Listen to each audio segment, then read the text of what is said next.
नमस्कार। आपके साथ मेरी बात इसके ताज़ा अंक में आपका बहुत बहुत स्वागत। हम पहले आपसे निवेदन करेंगे कि हमारे इस चैनल को लाइक कीजिए, सब्सक्राइब कीजिए, शेयर कीजिए।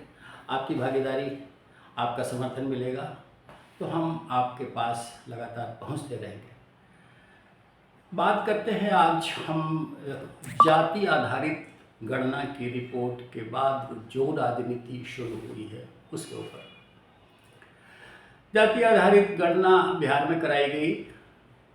हालांकि सिद्धरमैया सरकार ने कर्नाटक में कई साल पहले भी कराई थी, लेकिन उसकी रिपोर्ट सरकार ने टेबल नहीं की। आज अब भी सिद्धरमैया की सरकार है कर्नाटक में, लेकिन वो रिपोर्ट नहीं सार्वजनिक करे। इसे लेकर राजनीति कैसे आगे बढ़ रही है, खास करके जो पिछड़ा वर्ग समूह है ओबीसी को अपने साथ जोड़ने की कवायद की राजनीति शुरू हुई है। कांग्रेस ने इसे हाथों हाथ ले लिया। कांग्रेस ने, राहुल गांधी ने, कहे कि कांग्रेस के राजकुमार राहुल गांधी ने ये नारा दिया, जो बिहार में नारा चलता रहा है, जिसकी जितनी हिस्सेदारी उसकी उतनी भागीदारी। मतलब जो जितनी आबादी है उसको उतना ही हक मिलना चाहिए। किसका हक मिलना चाहिए? तो जो इसे लेकर के आरक्षण की व्यवस्था है उसका हक मिलना चाहिए। अब देखिए, राहुल गांधी ने ये नारा तो दिया, लेकिन उन्हीं के पार्टी के प्रसिद्ध वकील अशोक सिंघवी ने एक्स पर ये पोस्ट कर दिया कि अगर ऐसा होता है तो इसके परिणाम बहुसंख्यकवाद की तरफ होंगे। यानी उनका कहना था, एक्स पर जो पोस्ट किया, कि अगर अवसर की समानता के अनुरूप परिणाम समान नहीं होते, परिणाम घातक हो सकते हैं, बहुसंख्यकवाद की तरफ जा सकते हैं। बहुसंख्यकवाद का मतलब होता है कि आबादी जिसकी जितनी अधिक होगी, यानी ओबीसी में जिसका अनुपात ज़्यादा होगा, वो सबसे अधिक उसको हिस्सेदारी मिलनी चाहिए आरक्षण की। अगर ऐसा होता है तो फिर क्रीमी लेयर की व्यवस्था उसको फिर से डिजाइन करना होगा, और उसे लेकर के फिर राजनीतिक पार्टियां जिस तरह से उतावलापन दिखा रही हैं, कांग्रेस इस कोशिश में भी है कि इसको एक राष्ट्रीय पैमाने पर उठाया जाए और इसकी हवा बना करके इसका राजनीतिक लाभ लिया जाए। कांग्रेस ने कोशिश की कि INTIA की ओर से इस तरह की मुहिम शुरू हो, और प्रवक्ता जो ओबीसी के हैं, जो ओबीसी के कैप्टन विजय यादव ने इसके तरफ से बाजाबता प्रेस कॉन्फ्रेंस की है। लेकिन अशोक सिंघवी के पोस्ट आने के बाद पार्टी में खलबली मची, और खलबली मचने के साथ ही ये होने लगा कि कांग्रेस में दो विचारधारा एक साथ कैसे चल रही है। राहुल गांधी के बयान आने के बाद सिंघवी ने अपना पोस्ट वापस लिया और वो पार्टी लाइन के साथ जुड़ तो गए, लेकिन प्रधानमंत्री नरेंद्र मोदी ने इसे हाथों हाथ ले लिया।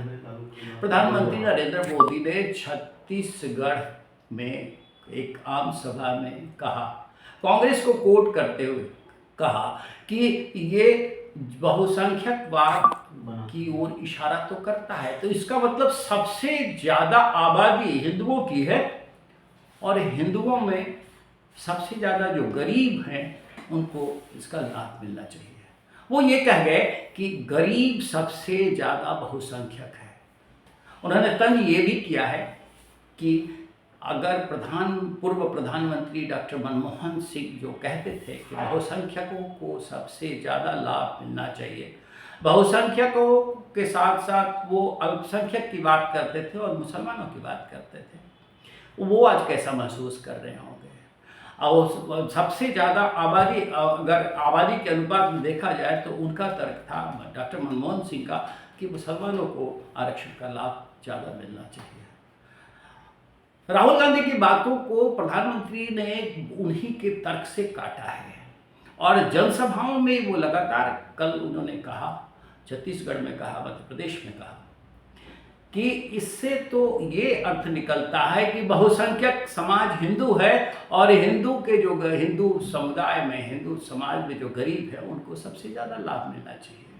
कांग्रेस जो राजनीति कर रही है उसका क्या हश्र होगा जब वो चाह रही है कि इसके आधार पर भारतीय जनता पार्टी और लोग गठबंधन, एनडीए गठबंधन की तरफ जिन ओबीसी वर्ग का झुकाव है उसको अपनी तरफ खींच ले। इसमें उसे कितनी सफलता मिलेगी। लेकिन बिहार में राजनीति शुरू हुई और बिहार में जातिगत जनगणना के आधार पर जो राजनीतिक दलों की सर्वदलीय बैठक हुई है उसके बाद से ये पूरे राष्ट्रीय परिप्रेक्ष्य में उभारने की कोशिश की जा रही है। आगे देखना होगा कि इस पर क्या होता है। लेकिन फिलहाल ये तो है कि जाति आधारित गणना के आधार पे एक ऐसा माहौल बनाने की कोशिश की जा रही है जिसके आधार पर जातियों में लोगों का विभाजन हो और अपने अपने पक्ष के दावे मजबूत करने के लिए उनका आकर्षण अपनी तरफ किया जाए। पार्टियों की ये कवायद है।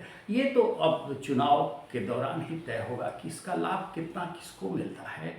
अभी चुनाव हो नहीं रहे हैं, लेकिन हाँ, जिन 5 राज्यों में हो रहे हैं वहाँ प्रधानमंत्री ने जिस तरह से लीड लेने की कोशिश की है, तो वो तर्क जो कांग्रेस नेता का है, कांग्रेस की ओर से जो तर्क दिए जा रहे हैं वो क्या टिक पाएंगे? मुझे तो नहीं लगता ऐसा अगर बनता है तो स्थिति दूसरी होती है, क्योंकि बिहार जाति आधारित राजनीति का केंद्र रहा है और बिहार में जिस तरह से जातिवाद को उभारा जाता रहा है, कोशिश यही हो रही है कि बिहार के आने वाले चुनाव में इसका बहुत सुखद परिणाम लिया जाए अपने पक्ष में। ये कोशिश कर रही है जो महागठबंधन की सरकार और उनकी पार्टियां हैं वो।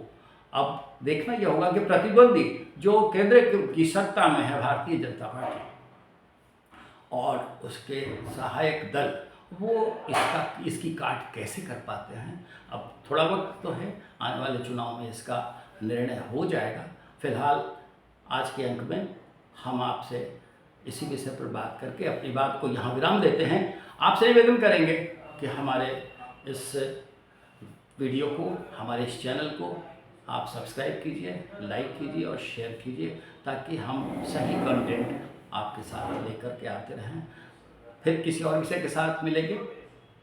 आज्ञा दीजिए, नमस्कार।